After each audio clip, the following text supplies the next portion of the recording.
హిందువులు గోమాతని పూజిస్తారు. అయితే గోహత్యలు వెనుక ఆంగ్లేయుల కుట్రేంటి? ముస్లిం దేశాల్లో ఎక్కడా కనిపించని ఆవు మాంసం దుకాణాలు ఇండియాలోనే ఎందుకున్నాయి?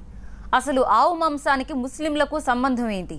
వాస్తవాలు తెలుసుకున్న కొంతమంది బార్కస్ ముస్లింలు గోవధ నిషేధంపై ఉద్యమానికి నాంది పలికారు. హైదరాబాదులోని బార్కస్ ప్రాంతం ఇది.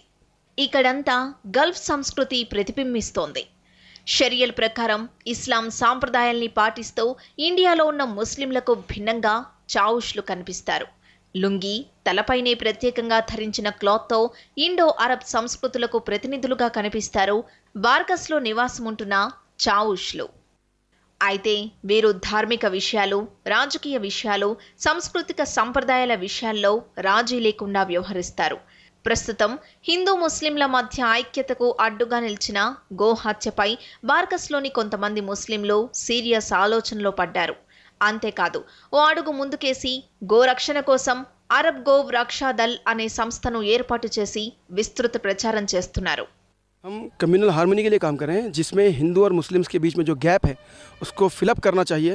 और इसको फिलअप करने के लिए सबसे ज़रूरी है कि Muslims must leave the eating of meat of the काऊ।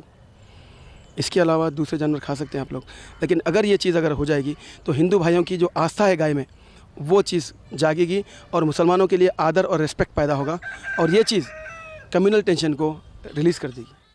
గోమాంసం తప్పనిసరిగా తినాలని ఇస్లాంలో ఎక్కడ ఆంక్ష విధించలేదు. శాకాహారులైన పశువుల మాంసాన్ని తీసుకోవడం హలాల్గా ఇస్లాం చెబుతోంది. గల్ఫ్లో ఆవు మాంసం అమ్మే షాపులు ఎక్కడా కనిపించవు. ఇండియాలోనూ ఎక్కువగా ఉత్తర భారతదేశంలో లక్షల కుటుంబాలు ఆవుల్ని పెంచి పాలు అమ్ముకొని జీవిస్తుంటారు. मैं तो प्रीफर ज़्यादातर तो मेरा यही इंटेंट रहता है कि हमेशा मैं मिल्क प्रीफर करता हूँ, जैसा कि उसमें इतने सारे बेनिफिट्स हैं, जैसा कि हमारे हेल्थ में जैसा कि कैल्शियम की ज़्यादातर यानी इम्प्रूवमेंट के लिए बहुत बेनिफिट है। और देखा गया तो न्यू जनरेशन के लिए आजकल मेरा एक मैसेज है सारे मदर्स के लिए, काऊ का अगर मिल्क अगर अपने चाइल्ड को अगर यानी उसको सजेस्ट अगर उसको प्रोवाइड करेंगे तो उसके हेल्थ के लिए बहुत बेनिफिट है। బ్రిటిష్ పాలకులు ఎక్కువగా ఆవు మాంసం తినడానికి ఇష్టపడేవారు. అప్పట్లో వారి కోసం కబేలాల్లో ఆవుల్ని కోసేవాళ్ళు. 350 కబేలాల్లో ఆవుల్ని కోసి మాంసం ఆంగ్లేయులకు సరఫరా చేసేవారు. అయితే గోమాతను పూజించే హిందువులు గోహత్యపై నిరసన వ్యక్తం చేయడం ప్రారంభించారు. ఆవుల రక్షణ కోసం దయానంద సరస్వతి 1897లో గోరక్ష కమిటీ ఏర్పాటు చేసి పెద్ద ఉద్యమమే చేశారు.